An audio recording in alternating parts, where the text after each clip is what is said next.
LaSalle has the ball. Again, he's ready to shoot. Is anybody going to steal the ball? I really don't think so. It's just too easy. It's stuck! That's okay. I'll get it down in no time. Man, where's Mikey when you need him? There now, Corn Chip Girl. It's okay. Sure, you scraped your knee, but it's only by stumbling that we learn and grow. Gee, Mikey, I feel better already. You always have such a good attitude. I don't know how you do it. Why, it's all thanks to my trusty mood compass, which I keep close to my heart. Whenever I'm feeling sad or frightened, it always points me back to true joy. That's neat. Yo, Mikey, a little help? Excuse me. Hey, Mikey, would you mind getting our ball down for us? I would be happy to. I wish I was as tall as you are, Mikey. Maybe someday you will be, guys. There's no telling what the future holds, besides rainbows and happiness. Man, that'd be cool if you could tell how tall you were going to be in the future. That's an intriguing premise, Vince. Tallness is determined by genetics and environment. I'll wager I can compile data about both and devise a growth model that would tell us how big we're going to be when we get bigger. All right, I did some research last night, and I believe I've done it. With the aid of Galileo, your future height is a mere 47 diagnostic questions away. Are you ready, Galileo? I'm positively a twitter with curiosity. Then let's begin. Gus, let's hook you up first. Yes, the Gus Meister, first and last.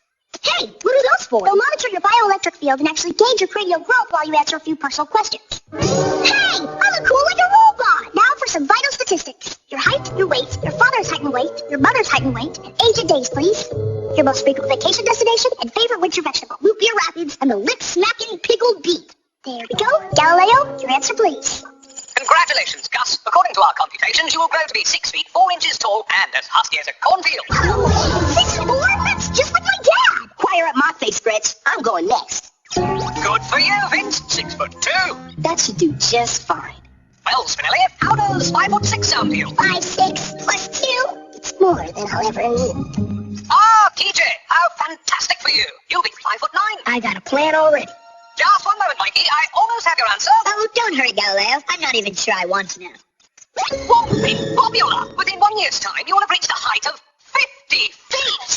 But that's much larger than a normal blade's supposed to grow. Yes, Mikey, it is. And though such a figure seems impossible, it appears to be correct. Wow, congratulations, man. Congratulations. Why should I be happy that I'm going to be a freakishly enormous person? They're going to put you in Riley's Register of Rip-Roaring Records. Not only that, just think of what it'll do for your game.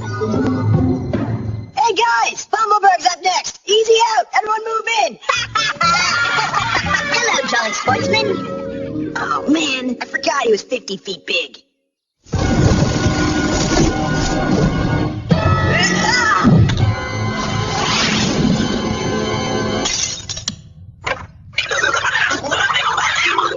Now that is gonna be cool. Agreed, Vince. That will be cool. However, I spent a whole lot of school nights considering this very possibility. And here's the way I see it. Hello, TJ. It's a delightful 73 degrees with nothing but clear weather all the way to Dinosaur Earthquake Gold Mine. I believe you have clearance for takeoff. Let her rip, Mikey! And it only gets better from there. It sure does. For instance, you like entertaining people, don't you? Why, yes I do, Spinelli. I like to sing and recite poetry. Well, forget about that junk, because a year from now, you'll be getting jumped over by a thrill-seeking crazy guy on a motorcycle.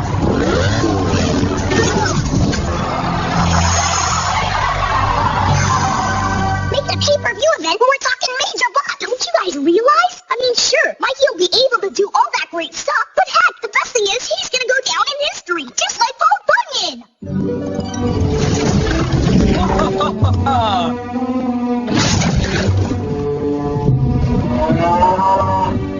Mikey will be the second most famous giant American hero who ever really lived. Gus, Paul Bunyan wasn't real. Oh, okay, Spinelli. I think the implications of Mikey's growth are even larger than we imagine. Why, with his enormous size, he could gain acceptance into a pod of elusive blue whales. Decipher the particularly mysterious language.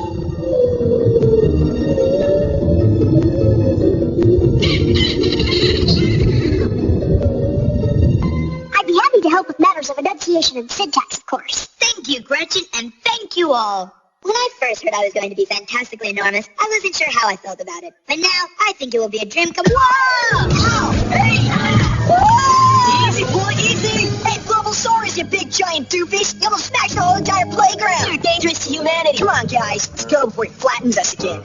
Hey, Mikey, don't pay any attention to Lawson. Yeah, he's just a jerk. Besides, when you're 50 feet tall, you can crush him like a bus. Oh, Spinelli, I would never do that. Or would I? I'm starting to wonder. Crush him like a bus. you big giant doofus! You're dangerous to humanity!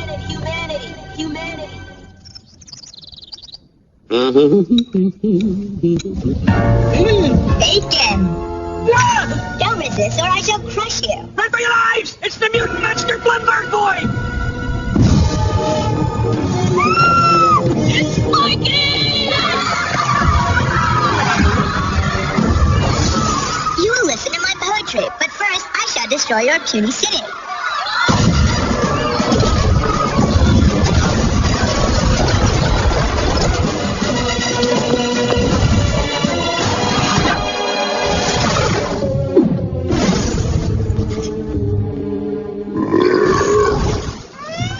It's true! Mikey's trying to mark the whole city! He's too big to be grounded. He can get away with anything he wants to. Morning, kids! According to my estimates, we'd better get out of here. Not so fast, Galileo. We got one hope left. Hey, El Michael Grounded! This is TJ talking. Stop wrecking stuff and listen! Hello, TJ. Mikey, the junk you're doing is just plain wrong. I know you're scared, but we're here to help you. I mean, heck, we're your friends. The way I see it, helping each other is what friends are all about.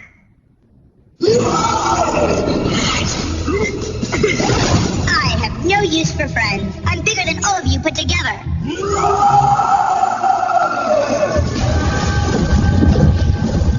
Galileo! Be brave, Gretchen. The others need you. No!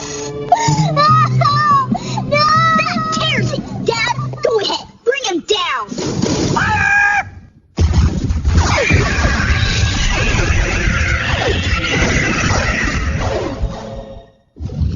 Hey, you big doofus! You're messing up my... I must be stopped. Man, I don't know about you guys, but last night I came up with a whole new list of cool stuff Mikey can do when he's huge. Me too. Yeah. I can't wait to tell Mikey my plans. Where is that future skyscraper anyway? Look!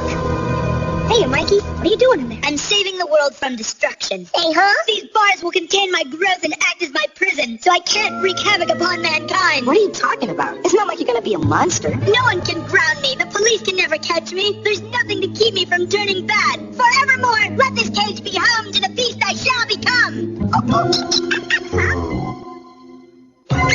Mankind will be far better off with me trapped behind these bars. Help! Somebody help me! Oh!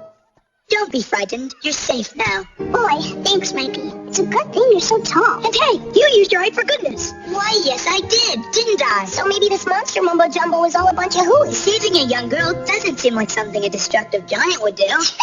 Destructive giant? I'm sorry, but that's pretty silly. You could never be destructive, even if you were a giant. Why do you say that? As far as I'm concerned, your heart is already as giant as it can be. And you know what I always say, it's the size of your heart that matters, no matter how big you are. Oh, Cornchip girl, you're very tiny, but you speak with great wisdom. I have help, like my handy-dandy mood compass. Of course, my mood compass. Wait a minute, Mikey, you wear a compass around your neck? Why, yes, Gretchen. With my mood compass, true joy lies in every direction. That explains everything. The magnet in your compass might have thrown up the frogs used when I administered your growth test. Then Mikey might not turn into a giant after all. He might or he might not. There's only one way to tell. Mikey, if you'll remove your mood compass, I'd be happy to retest you. You know what, Gretchen? I know who I am. As for how tall I'm going to be, let's just let that be a big surprise. But even if the aliens did look exactly like people, there'd have to be something that gives them away. Perhaps they exhibit some sort of strange behavior. Like a third eye. That's not a behavior, Gus. What about extra arm? Your attention, please. The random drawing for 3rd Street's annual student principal golf match against 89th Street School is about to take place. Do we have any last-minute entries? Anyone? Entries, that's rich. Golf is for old people. Golf is boring. Last chance. Anybody?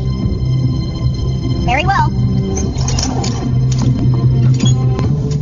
And the winner is Vince LaSalle. You mean the loser is LaSalle? Steve Lawson must have entered your name, Vince. You want I should pound him? No, not this time, Smelly. I put my name in there myself. What? You entered your own name in the drawing? The real Vince would never do that. Alien! Look, guys, I just figured, what the heck? Might as well learn golf now so I can dominate that game after I retire from pro baseball, basketball, and football. Don't worry, I know what I'm doing. Now, you little good for nothing, you listen to me. I'm not going to stand for any more of your insubordinate behavior. This time you get in that hole. That nabbit. Lemon, this better be... Oh, LaSalle, what are you in for? I'm your partner for the golf match. Menlo said he wanted the winner to report to the office. Have you ever played golf before? No, sir. Oh, great. But I seen it on TV. Well, I guess you might as well start learning now. This is a putter. Well, what do we have here? Little Petey trying to teach another kid how to lose at golf? Oh, what are you doing here? Oh, I thought I'd just stop by for some pre-match sportsmanship, little brother. Oh, did I say little brother? What I meant to say was loser. Loser, loser, loser. Always ready to rub it in. Rub it in? Why, I never rub it in. Did I mention that Petey's lost to me 17 years in a row? By the way, Petey, have you met my partner for this year's match? Foster Cushman Bumpus III? Cheers, little people. I've been golfing since I was 3. Pleasure to meet you. Principal Paul says you're the worst golfer in the world. What a delight, the little duffer. Excuse me, sirs, but would you mind keeping it down? I'm trying to sink a 13-footer here. Now, please, don't move. Hey, this golf thing's kind of fun. What an unbelievable shot. Beginner's luck. Want to see me do it again? Save it for the match, partner. Well, what do you know? It seems my friend Vince here is a natural at golf. What do you say about that, Paulie, baby? Come on, Foster. Time to go practice. Leaving to practice, eh? Well, good idea. I have a feeling the old golf match is going to be a different story this year. With a little practice, finally you and I can put my loudmouth brother in his place. Geez, Vince, Prickly's already got you working on that golf junk? Don't knock it till you try it, Teach. Golf's a lot more fun than it looks on TV. And Prickly wasn't nearly as bad as everyone said he'd be. He even called me partner. Sounds to me like Vince here's getting on Prickly's good side. Prickly's good side? Maybe we can find a way to work this to our advantage on the playground. I've been thinking that we could use a good go-kart track out here. And an anti-gravity chamber might be somewhat useful. Perhaps an all-you-can-eat dessert bar. Hold on, guys. I'm not in it for any special favors. I'm just looking to add another W to my collection of wins. And Prickly's really looking forward to beating his brother this year. Which reminds me, I was supposed to go practice pick shots with Prickly. So, catch you later. It's nice to see that the stigma of the annual golf match hasn't dampened Vince's competitive nature. Well, I say good for Vince. And if it makes him happy, I'm happy for him. I'm going for that tree over there. Nice shot, Vince. I'll try aiming for the tree over on the left. Ow, these cheap top balls. If you don't mind me saying so, sir, that's not how they do it on TV. Try shifting your weight to the right, just slightly, like this. Shift my weight to the right, eh? Great guns of Tasco. It worked. Principal Prickly. I caught Lawson here giving Brandon a twirling. She saved my life! I didn't do nothing. And besides, you can't blame me for doing it. He won't stop that singing with his voice. Hang on, Mr. Lawson. I'll punish you in a second. Miss Finster, come and tell me the whole story while I retrieve my new lucky ball. Yes, sir. Well, Sal, looks like you've turned into a regular Principal Prickly's favorite person type of guy. I'm not Principal Prickly's favorite person, Lawson. Oh, sure you're not, LaSalle, but seeing as how you are, how about you using your pull with the old man to get him to cut me some slack? Look, Lawson, I don't have any pull with Prickly. I'm just his golf partner. But even if I did have some kind of in with him, why would I waste it on somebody who deserves to get punished? Well said, Vince! Huh? Hey. All right, Lawson, let's go to the office and sort this out. I'll be right back, partner. Principal's pet. What'll the other kids hear about this? I heard Principal Prickly had him over for dessert and bought him a big screen TV. And then he got to swim in Principal Prickly's solid gold swimming pool. Oh, man, you serious? Who are you guys talking about? Nobody. I heard Vince has been throwing parties on Prickly's private yacht. Say what? Ahoy, Captain Vince. How's the yacht? Not you two. Come on, guys. You gotta know none of that junk is true. You mean you didn't take your supersonic jet to Bangladesh to buy rice cakes? No. But you have been spending a lot of time with the old guy. We're just practicing. Believe me, Prickly's not treating me better than any other kid in school. Vince here, Principal Prickly needs some more pointers on his potting. Guess I'll meet up with you guys on the playground. Vince, dear. Say, Vince, our shovels have been getting pretty dull lately. Yeah, so? So, how's about you pull some strings with your buddy Prickly and get us some heavy-duty steam shovels? Guys, Prickly isn't my buddy. Yeah, Vince, and while you're at it, my legs are getting tired. Tell Prickly to get some turbo swings out here. More chips at lunchtime would be nice. Look, everybody, give it a rest. I don't have any special pull with Prickly. Sure you don't, Vince. Yeah, we know all about the freight train full of candy. There's no... Oh, dear, Vince. You look positively hairy. Prickly driving you nuts? Nah, it's not Prickly. If anything's driving me nuts, it's all these kids who are asking me to get them favors because I golf with the guy. Sounds to me like you could use a good old game of kickball to take your mind off your problems. Yeah, now you're talking. Time out.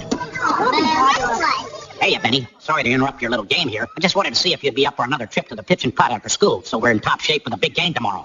Sure, Principal Prickly. That's just swell. I'm in.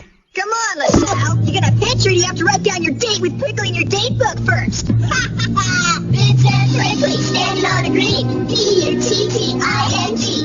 First comes par, then comes bogey, then comes Vince dressed like an old fogey. This is bad, Dad. Vince. You're telling me this principal's pet jumps out of control? I can't show my face without either getting teased or asked for favors. Vince, I hate to say it, but I think the only way to salvage your reputation is to stop playing golf with Prickly. But it's just one more day of golf. Is one more day of golf worth being branded Principal's pet the rest of your life? Maybe you're right. But I really was looking forward to winning. And Principal Prickly really wants to be his brother. It's a tough decision. And it's one only you can make, Vince. Unless you want to be labeled Principal's pet the rest of your days, you probably shouldn't go. Guess I got some thinking to do. Hey, Vince, way to get in good with the big guy. You and Prickly. It's just like me and Miss Finster, only with expulsion power. Good luck tomorrow, buddy, and welcome to the club. Miss Finster, time for my cookie! Oh, man. Am I really turning into a principal's pet? Well, Pete, time's running out. So where's your partner? I don't know. I'm sure he'll be here in a minute. Are you sure about that, little brother? I mean, maybe he's found a better golf partner. Like a chimpanzee. Hey, you kids. Where's your friend LaSalle? He was supposed to be here an hour ago so we could lumber up on the driving range. Actually, sir, if I may, I surmise that Vince's absence means he decided to follow TJ's advice and not show up. Not show up? What? Well, you see, sir, playing golf with you has been fun for Vince, but it's also been kind of hard. Kids around the playground have been making fun of him. A lot. They've been calling him Principal's pet. Principal's pet? Afraid so. And honestly, sir, that's something that no decent kid should have to endure. Well, I guess I can understand that. I'm gonna get an earful about this. Not showing up? I don't blame him, because you, little brother, are pathetically late. Poor old Principal Prickly. He sure is getting an earful. He sure is. Vince, what are you doing here? We figured you came to your senses and weren't going to show up. Actually, I wasn't sure if I was going to show up. But when I got a game, I got a game. Does this mean you really are the Principal's pet? You can call me that if you want, Gus. And everybody else can, too. I don't care. Such boldness. You guys had me convinced that playing with Principal Prickly was the wrong thing to do because it was hurting my reputation around school. And then Randall told me that hanging out with Prickly was the right thing to do. That me and Prickly were going to be just like him and Vince. Ooh, doesn't get any worse than that, Vince. Yeah, well, fact is, Randall was wrong. And so are you guys. That's going to require some clarification. I'm not looking for favors or power or anything like that. All I want to do is play some golf. If that hurts my reputation, then that's the way it goes. I'd rather be known as the guy who did what he thought was right than the guy who quit because he was afraid of what other people might say. Wow, when you put it that way. Sorry, man. No problem. Hey, Principal Pete. Sorry I'm late. Vince, you're here. So, my brother's latest victim showed up after all. Excuse me, sir, but I'm not your brother's victim. I'm your brother's partner. Come on, Principal P. Let's shut these guys down. You said it.